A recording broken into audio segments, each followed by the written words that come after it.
and gentlemen, thank you so much for coming and for allowing me to use this space and coming to watch me bastardize a traditional Japanese performance form for your delight and amusement. So, as a lot of you know, I'm doing this for a college course. Otherwise, I would never dress like this under any circumstances. I promise. And so, that's also why it's being filmed. And, so it can be graded. And so it can be used against me one day in a court of law. Well, anyway, this is supposed to be funny, and so you're definitely allowed to laugh. And so I highly encourage laughing at anything that is remotely close to a joke. Very good, 10 points. Now, this is a traditional Japanese performance form. It's a form of storytelling. It's called rakugo, which is basically like stand-up comedy, except that you're not allowed to stand up under any circumstances whatsoever. Simple, right? I mean, there are these great rules for all these Japanese performance forms that are from the Edo period and all that. Bunch of great rules like that. I can explain them for the American audience that is here. And for the Japanese audience who is here or watching, I apologize. I am very sorry that I am doing this. I know I am a white kid dressed in a spiritual Halloween costume, pretending to do your ancient performance form. But please understand, I need this A to graduate. So, the rules. In front of me, I have two props. This one is called a sensu, which in English means a fan.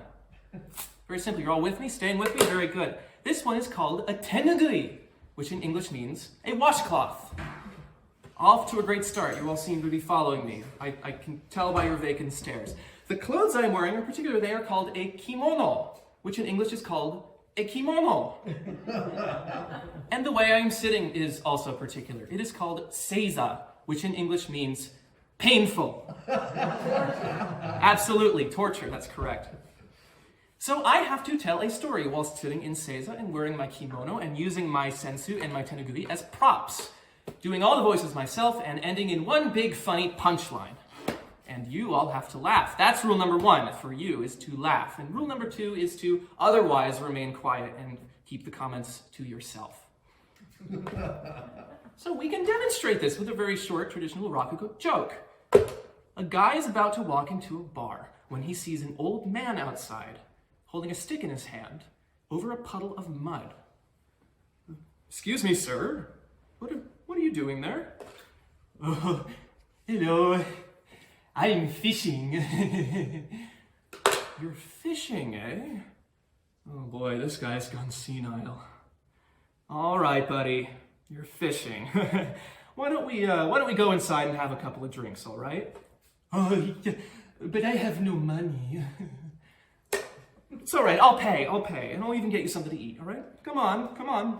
"Oh, thank you very much, thank you." All right, bartender, 2 drinks, one for you, one for the gentleman, and what would you like? Bowl of ramen, maybe? "Oh, yes, and a baked potato." All right, a bowl of ramen and a baked potato for the gentleman. "Thank you for the drink." "Oh, and thank you for the baked potato."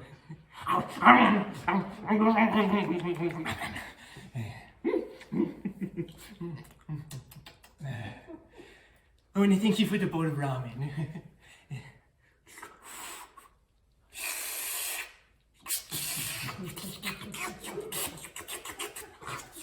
What's up? It's a long noodle.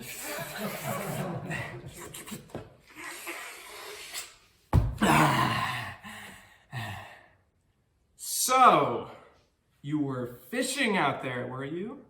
"Oh yes, I was fishing." "Well, how was it going?" "Oh, very well. It was going very well." "Is that so? How many fish have you caught today?" "You're the 7th.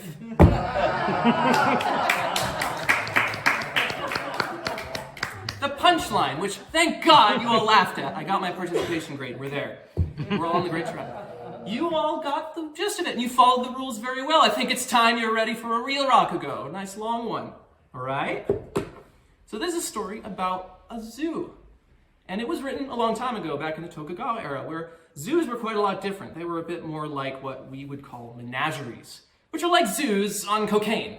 Really they were. You could do all kinds of crazy stuff and get away with it because people for the ethical treatment of animals hadn't been established yet. So, it's a story that you will obviously be able to tell is about a zoo that is a bit different than the ones that we have today. Mom, I lost my job again. Takuma, you lost your job again? This is the third time this week. I know, but my boss tried to make me work. It's hard. I'm a college student. Working isn't my thing. Takuma, listen very close to me, okay? We need to get you a job. We need you out of this house. You are 27 years old. You need to leave the house, okay? What's keeping you from getting a job? Well, it's hard, Mom. I've got some working conditions that need to be filled if I'm going to have a job. Working conditions. You've got working conditions. What are they? Well, first off, I'm not very smart, so I don't want to have to use my brain too much if I'm going to do a job. And second off, I'm not very strong.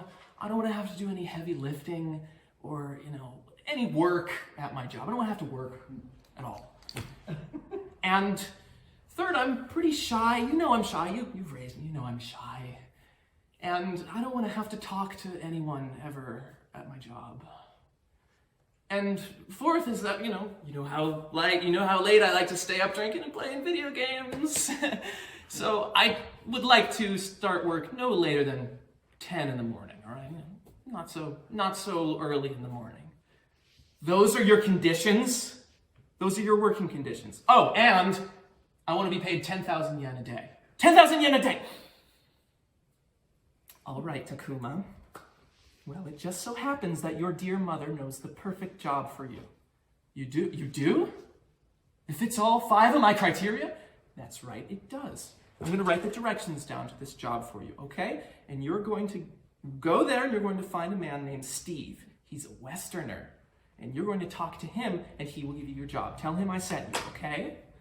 Wow. Thanks, Mom. I'll go there right away. Wow.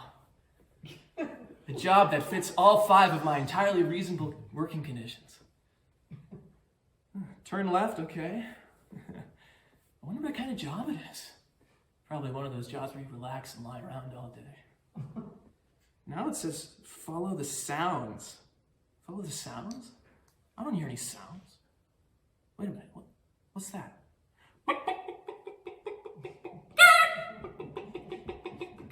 It sounds like a chicken. Wait, there's another sound. That sounds like a goat. There's another sound. That sounds like a timber wolf. And there's another sound. Well, that sounds like a kookaburra. This must be a zoo. It is a zoo. It says so right up there in big letters. Wow, a zoo. I wonder what kind of job I could have here. All kinds of animals here. Oh, and the worst animal of them all, the manager. All right, that's probably where Steve is. Hey, Steve? It's me, Takuma. I'm here for a job. Oh, Takuma, come on in. Take a seat. Okay, sir. Hello. Hi. Now, your mother told me all about you. You're looking for a job, are you not? That's right. I'm looking for a job. Well, just so happens that this is a zoo, and we've got all kinds of animals here at the zoo. And our most popular animal was our tiger. A couple days ago, I'm afraid that tiger died. Natural causes and all that. So, that's where you come in. I want you to be his replacement. You want what? You want what?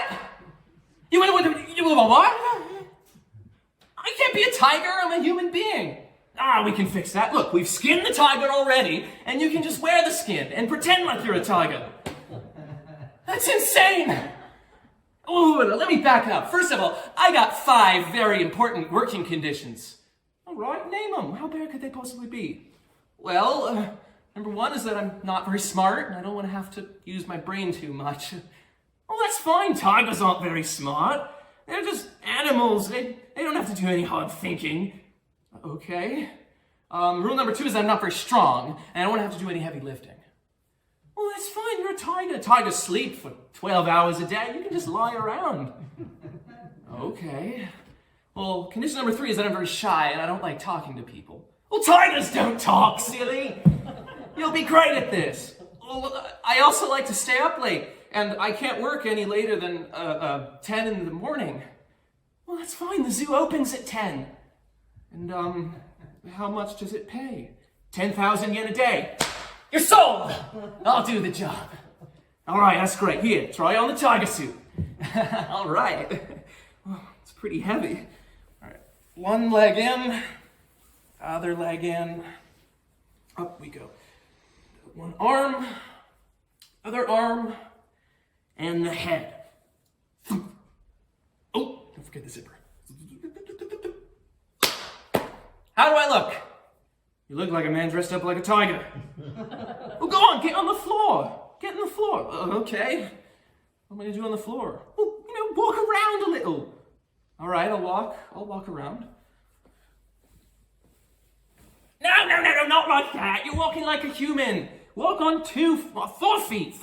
Watch me. Look, 4 paws on the ground. It's a very easy process, right? It's a 3-step walk that tigers do.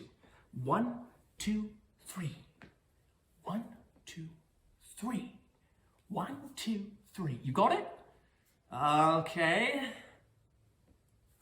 Yeah, I mean, I can do this. Yeah, you can do it, all right. Now don't forget to roar. Lions roar a lot. Or tigers roar a lot, I should say. You're not a lion, are you? All right. Meow. Meow. No. You're gonna roar. Put some gutter into it.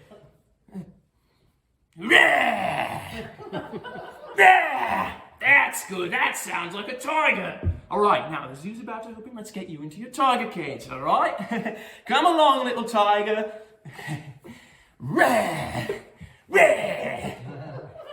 All right, into the cage you go.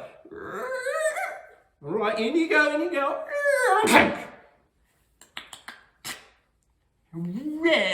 Wait a minute. Did you lock the door? Of course I locked the door. Visitors come by and they see an unlocked tiger cage. They'll be afraid. Or worse, they'll get ideas. Okay, I guess the door's locked.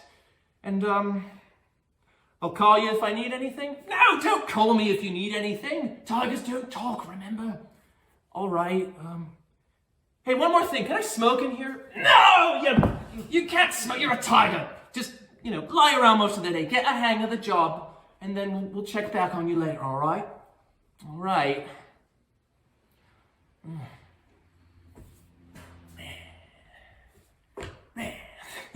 It's kind of fun. Oh, there are people coming. Got him. Oh, there's a kid. Wait a minute. That kid's got an ice cream cone.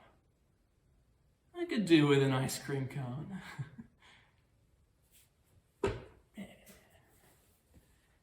Psst. Psst. Hey, kid! Mommy, the tiger's talking to me. That's nice, dear. Kid! Give me your ice cream cone. Give me your ice cream cone. Mommy, the tiger wants my ice cream cone. That's nice, dear. Give me that ice cream cone.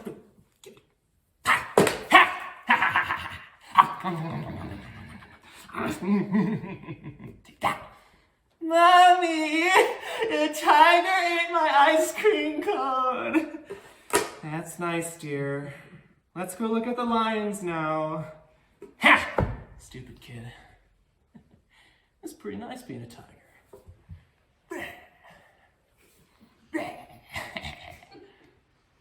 Oh no, those are some teenagers. They don't look like the nice kind of teenagers either. Look at the stupid tiger. It doesn't even know how to walk. It looks so stupid. Let's throw rocks at it. Take that, tiger. Ah, hey, stop that. Why, you stupid teenagers. Take that. Jesus Christ. The tiger's throwing rocks back at us. Let's get out of here. Teach you to mess with a tiger. Now, who's this coming?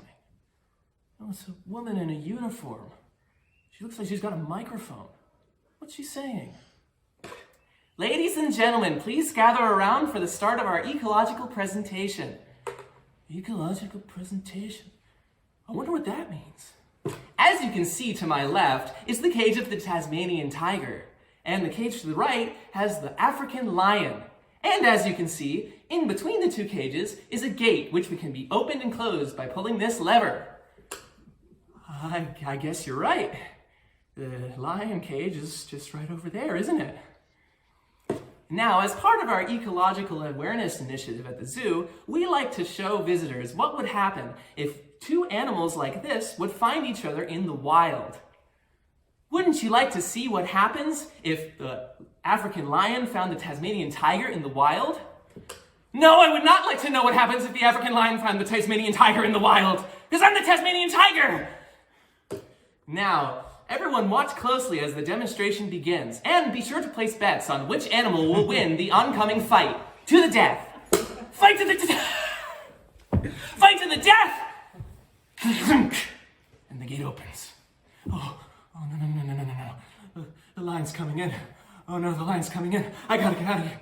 I gotta get out of here. The lock! It's locked! Wait a minute. Hey, kid, let me out of here. I'm not a real lion. I'm not a real tiger. Let me out. The tiger that ate my ice cream cone's gonna die. Oh no, these people are stupid. What am I gonna do? No, miss. Nice lion. Very nice lion. You can't kill me. You can't kill humans. You know what happened to Harambe. You can't kill humans. No. Please, don't kill me. I don't want to die. And the lion got real close and said, Psst, hey, calm down. It's me, Steve. Arigatou gozaimasu.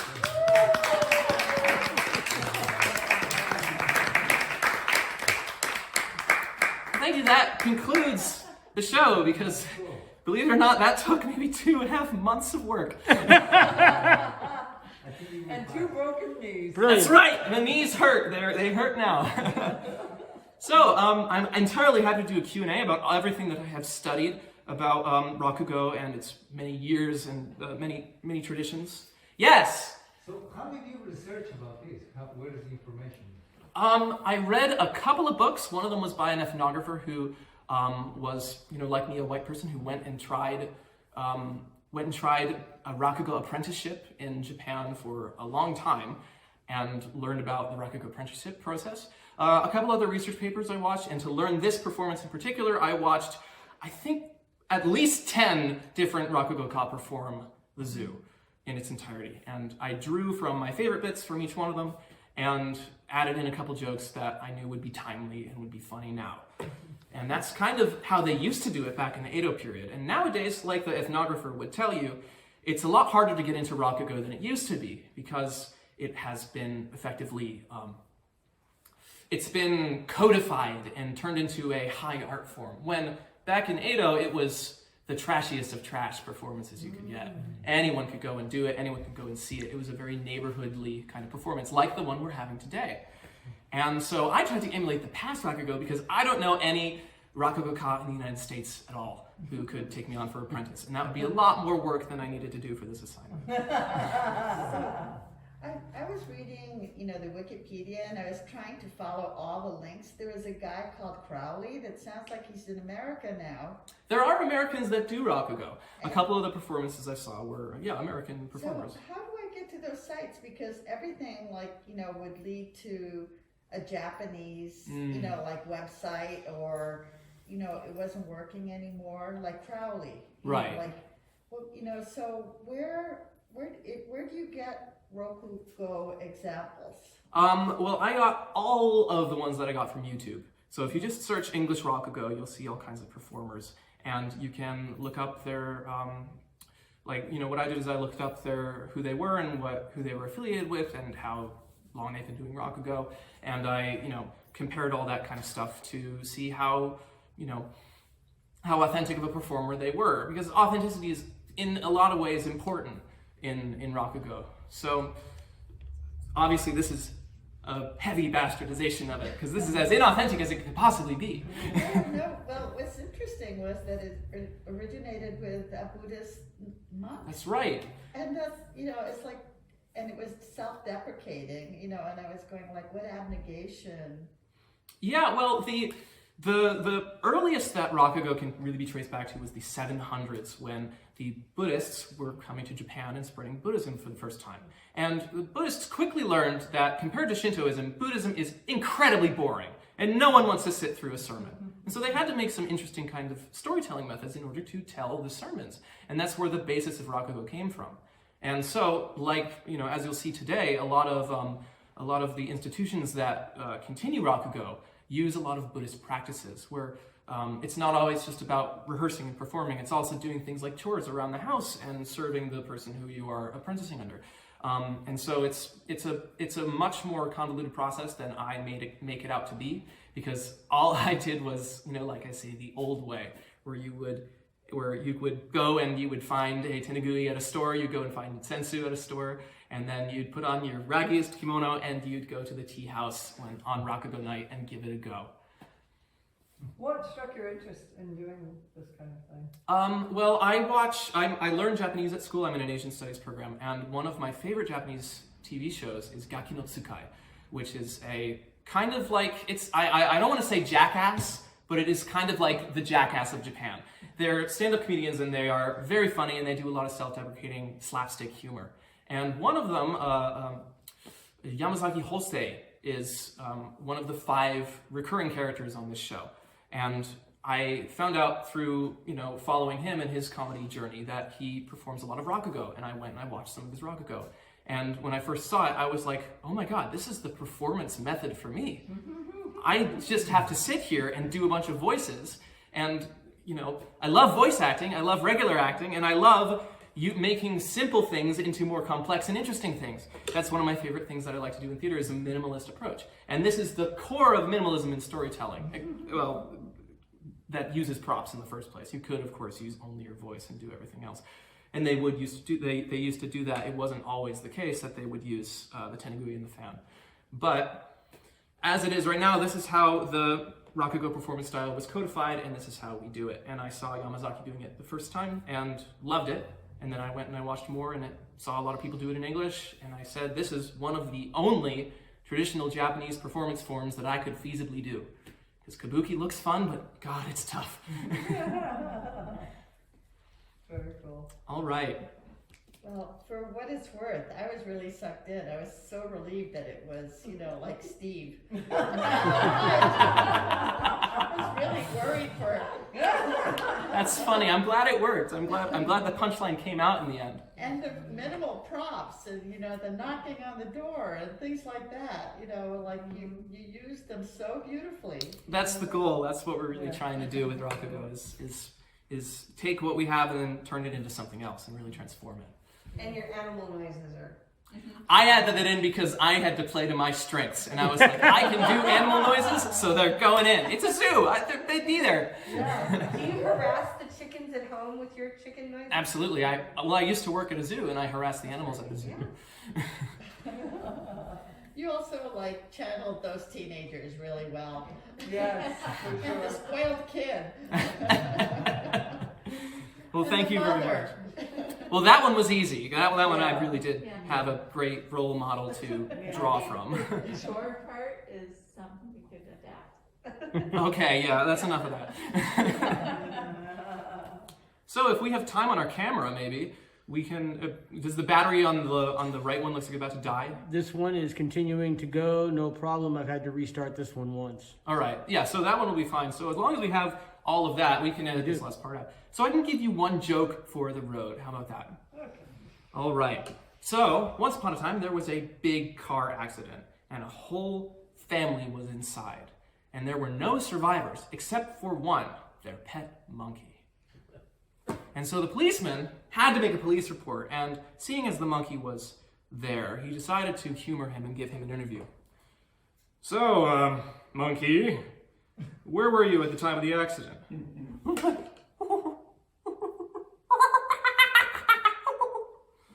Yeah, this is going to get me somewhere, isn't it? I mean, you can't understand anything I'm saying anyway, can you? You can't understand me.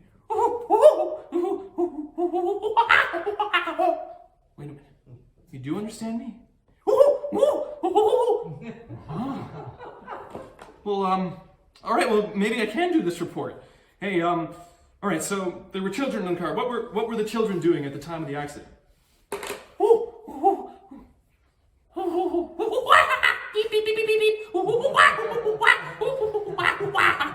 They were playing video games. Oh, maybe it was distracting the driver, and that's why it crashed. Oh, wait, what was the mom doing at the time of the accident? Oh, Mama! Oh.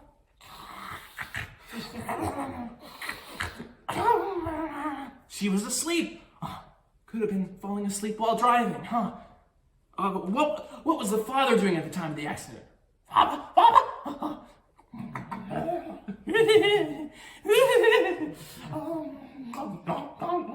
He was drinking and driving. Ha! I think this is an open and shut case. Wait a minute. What were you doing during the time of the accident?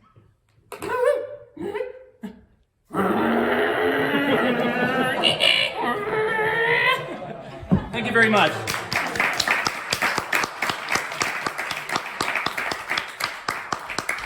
So the moral of that story is don't text and drive, don't drink and drive, don't sleep and drive, and don't let your monkey drive.